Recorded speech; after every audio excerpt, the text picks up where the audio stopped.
यहां विपक्ष के नेता ने भाषण दिया, सभापति महोदया, मैं वो नहीं हूं जो हूं, जो मैं दिखता हूं वो मैं नहीं हूं। पिछले बार मैंने कहा था कि यहां प्रेत आकर भाषण देके चला गया। इस बार जो मुझे लगा उनके भाषण से कि एक फिल्म हमने देखी थी मिस्टर इंडिया, अनिल कपूर जो है किसी को दिखते नहीं है, फिर दिख जाते हैं।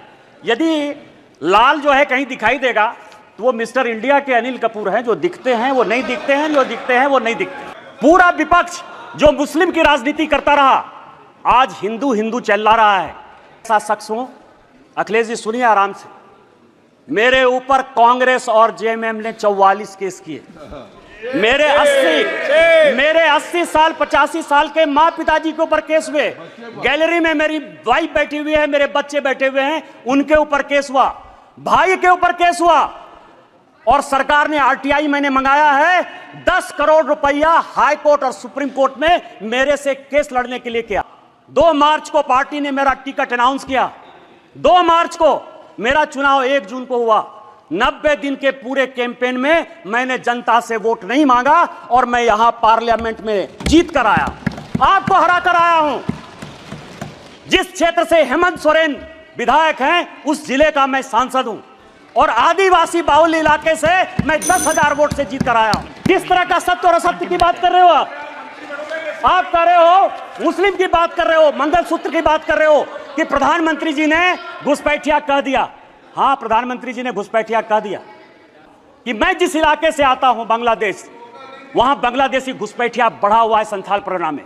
चाहे वो जामताड़ा हो, पाकुड़ हो, साहबगंज हो, मुर्शिदाबाद हो, मालदा हो, किशनगंज हो, अररिया हो। और हालत यह है, हमारी स्थिति यह है, गोपीचक एक गांव है, गाय काट दिया और गाय काटने का जब मुसलमानों ने प्रतिरोध किया, अभी 15 दिन पहले पूरे बांग्लादेश वहां से आके बांग्लादेशी घुसपैठिए जो अपने आप को पश्चिम बंगाल का नागरिक कहते हैं, उन्होंने हमारी बहू बेटी का इज्जत लूटा, उनके घर को जलाया, उनके घर को भगाया। आप कह रहे हो कि वो बांग्लादेशी घुसपैठिए नहीं है, उनकी जनसंख्या नहीं है। स्पीकर साहब, पूरे देश भर में, मैं गोपीचक की बात कर रहा हूं, आदिवासी की संख्या जो 36% थी वो 26% हो गई। ये पूरे देश को जानने की आवश्यकता है। घुसपैठिए बढ़ रहे हैं, आदिवासी लड़कियों के साथ शादी हो रही है, धर्मांतरण हो रहा है। इसके बाद भी आपको लगता है कि प्रधानमंत्री घुसपैठिए की बात नहीं करेंगे, शिव की बात होती है। हम उस विचारधारा के लोग हैं, अतजल गगरी छलकत जाए, जिसको कुछ समझ में नहीं आती।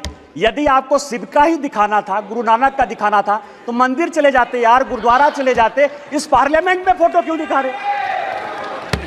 चले जाते ना। और जिस अभय मुद्रा की बात कर रहे हैं, मैं ब्राह्मण हूं और मुझे गर्व है कि ब्राह्मण हूं। जिस अभय मुद्रा की बात करते हो, भगवान शंकर को 4 हाथ है, 4 हाथ है, 1 हाथ नहीं होता है। और हस्त मुद्रा में ऐसे भी हाथ है, ऐसे भी हाथ है, ऐसे भी हाथ है, 28 मुद्राएं हैं। और 28 मुद्रा क्या है जो माननीय मोदी जी कह रहे हैं, ये सबको जानने की आवश्यकता है। एक मुद्रा वो है जिसके हाथ में डमरू बजा हुआ है। डमरू मतलब स्टार्ट करिए, प्रकृति को स्टार्ट करिए, जीवन को स्टार्ट करिए, गरीबों के लिए काम करना स्टार्ट कीजिए। दूसरे हाथ में क्या है? डिस्ट्रॉय करना, अग्नि है भगवान शिव के हाथ में। वो ये कहता है कि जो भ्रष्टाचारी है, जिसने जनता का पैसा लूटा है, उसको जेल भेजिए। तीसरा हाथ है जो ये कहता है कि जनता को खाना खिलाइए। और चौथा हाथ है कि कभी भी विकसित भारत के लिए, भविष्य के लिए, इंसॉल्वेशन के लिए, ये भगवान शिव हैं। आपको यदि धर्म नहीं पता है यार, कहां से धर्म के बारे में पता करोगे? त्रिशूल जो है भूत, भविष्य और वर्तमान की व्याख्या करता है, इसीलिए वो त्रिशूल है। और हमारे प्रधानमंत्री भूत, भविष्य और वर्तमान को देखकर विकसित भारत के संकल्प के साथ आगे बढ़ रहे हैं। इसलिए ये बात आपको समझ में नहीं आएगी। आप संविधान की बात करते हो, आपने कहा राज्य डिवीजन कर लिया। आपको पता है कि क्या हुआ?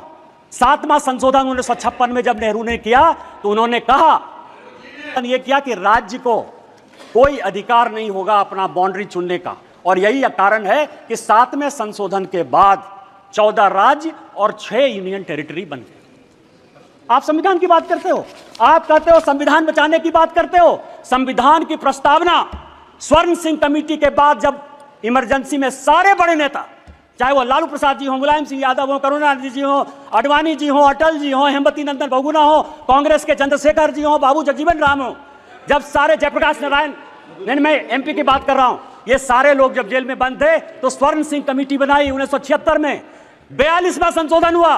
उस 42वें संशोधन ने हमारे धर्म परायण देश को, हम धार्मिक हैं, हम हिंदू हैं, बिट्टू यहां बैठा हुआ सिख है, बुद्धिस्ट हैं, रिजू जी उन्होंने कहा कि हम बुद्धिस्ट हैं, यहाँ ओवैसी बैठे हुए, इस्लाम उनके लिए गर्व का विषय है। आपने हमारे देश को धर्मनिरपेक्ष कर दिया, रातों रात बदल दिया। आपने उसमें इंटीग्रिटी शब्द जोड़ दिया। पूरा देश जो है ईमानदार है, इसी कारण ईमानदारी से चलता है। आपने ईमानदार जोड़ दिया और आपने उसमें सोशलिस्ट जोड़ दिया। अरे कैसे सोशलिस्ट हो सकते हैं हम यार? कोई कम्युनिस्ट हो सकता है, कोई कैपिटलिस्ट हो सकता है, तुमने जो है सोशलिस्ट पूरे प्रेम्बल को बदल दिया और आप संविधान बनाने की बात करते हो। उन्होंने कहा कि जो हम कानून बनाएंगे, जो फंडामेंटल राइट हुए थे, जो हमने हमारे फोरफादर्स ने जो फंडामेंटल राइट्स दिए थे, उसके साथ आपने फंडामेंटल ड्यूटीज एक अलग शब्द जोड़ दिया। आप संविधान बनाने की बात करते हो। पूरा का पूरा 42वां संशोधन, उन्होंने कहा कि जो संविधान कानून बनाएगा, क्योंकि इंदिरा गांधी की सदस्यता खत्म हो गई थी, उन्होंने कहा कि हम फिर से रिइंस्टेट होकर देश के प्रधानमंत्री बन जाएंगे। आप मेरे ऊपर कोई क्वेश्चन नहीं कर सकते हो।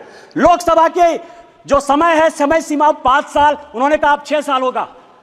खाता न वही, इंदिरा गांधी जो कहे सही, संविधान वही है। अरे संविधान बचाने वाले, यदि मोदी ने संविधान बदला, 370 के लिए बदला, शेड्यूल कास्ट के लिए बदला, ओबीसी को संवैधानिक दर्जा देने के लिए बदला, और जब भी schedule caste, schedule tribe, OBC की बात होगी, हम संविधान बदलेंगे और हमको कोई संकोच नहीं।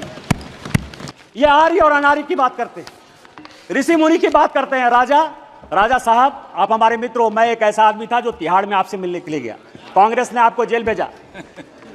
आपको पता है कि गुरु वशिष्ठ, विश्वामित्र, अगस्त मुनि, ये कोई भी ब्राह्मण नहीं थे। रामायण, महाभारत, गीता लिखने वाले कोई भी ब्राह्मण नहीं थे। कोई भगवान ब्राह्मण नहीं है। रामायण वाल्मीकि ने लिखी, महाभारत वेद व्यास ने लिखा, चारों वेद और 13 उपनिषद सभी वेद व्यास ने लिखे, जो मछुआरे के बेटे थे। और चाहे वो ऋषि अगस्त हो, ऋषि कन्नन हो, आप जो है आर्य और अनार्य के बीच में, और आप ही के सांसद, कांग्रेस के सांसद 1952 में जिस कांग्रेस के सांसद रामधारी सिंह दिनकर कवि, उन्होंने संस्कृति के 4 अध्याय लिखे। उस संस्कृति के 4 अध्याय में उन्होंने लिखा कि ना कोई आर्य है ना कोई अनार्य है।